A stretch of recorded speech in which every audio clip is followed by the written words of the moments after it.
wabarakatuh. Selamat berjumpa ke dalam tutorial SPSS bersama saya Sofyan tentang UJT atau Independent Sample T-Test.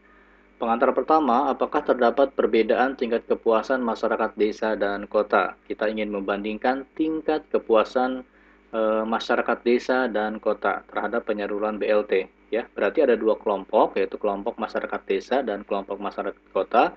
Kemudian kita memiliki dugaan apakah terdapat perbedaan kepuasan masyarakat desa dan kota. Kemudian yang contoh di bawah adalah apakah rata ujian matematika siswa sekolah A lebih rendah daripada siswa sekolah B. Ya, dalam istilah uji T ada istilah one tail dan two tail. Kita menggunakan tingkat kesalahan two tail di dalam uji T apabila kita tidak memiliki direction atau arah dugaan. Apakah A lebih baik daripada B atau B lebih baik daripada A? Apakah masyarakat desa lebih puas daripada masyarakat kota atau masyarakat kota lebih puas dibandingkan masyarakat desa ya? Tetapi dugaan kita apakah terdapat perbedaan tingkat kepuasan masyarakat desa dan kota? Maka itu adalah two tail. Sedangkan yang bawah ya, hipotesis kita ada direction ya, ada arah bahwa A lebih rendah dibandingkan siswa B, maka disebut sebagai pengujian statistiknya one tail. Contoh yang lainnya adalah apakah metode belajar X lebih baik? Berarti ini adalah one tail. Apakah terdapat perbedaan rata skor pre-test dan post-test? Ya, ini juga adalah two tail ya. Tidak menyebutkan direction-nya, tetapi dugaan kita adalah apa berbeda antara pre-test dan post-test ya, ujian mahasiswa seperti itu. Ini uji T termasuk kelompok statistik parametrik, statistik parametrik. Skala pengukurannya adalah interval atau rasio, asumsinya normalitas data diambil dari sampel acak, kemudian ada homogenitas varians. Nah, ini homogenitas varian perlu kita uji di dalam uji T. Uji T di dalam SPSS ada dua, yaitu uji T independen dan uji T sampel berpasangan. Ya, ini ada dua. Kemudian ini adalah langkah uji T, ya, pemeriksaan normalitas dan homogenitas varian dulu, baru kita lakukan uji T. Ya, dan terakhir kita bisa juga melakukan effect size. Effect size itu seberapa besar pengaruh grup terhadap variabel dependentnya. Ya, contohnya kali ini adalah tentang skor matematika grup laki-laki dan grup perempuan, berarti kelompok atau grupnya terpisah ya. Ada satu populasi namanya laki-laki, satu populasi lagi perempuan. Berarti kita menggunakan uji T independent sample t-test. Kita buka datanya seperti ini. Kita tumpuk datanya, skor matematika grup laki-laki di kolom 2, kemudian 1 kita berikan coding seperti ini ya, 1 laki-laki perempuan. Langsung kita lakukan dulu normalitas, kliknya ada di sini,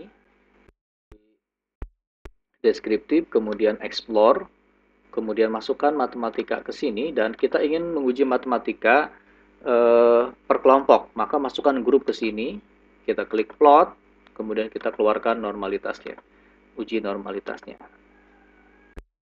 Oke, ini adalah sampel di bawah 50, kita menggunakan Shapiro Wheel, bisa diindikasikan bahwa skor matematika kelompok atau grup laki-laki 0,481 signifikansinya lebih besar dari 0,05, maka berdistribusi normal. Begitu juga dengan skor matematika kelompok perempuan berdistribusi normal. Langkah kedua adalah pemeriksaan homogenitas varian, di mana lokasinya compare mean, one way ANOVA, lokasinya ada di one way ANOVA, ya, masukkan ke sini, kita kelompok faktor, kemudian pilih option, pilih homogeneity varian. Nah, di sini pengujian homogenitas variansnya di antara dua kelompok ini. Kita klik OK.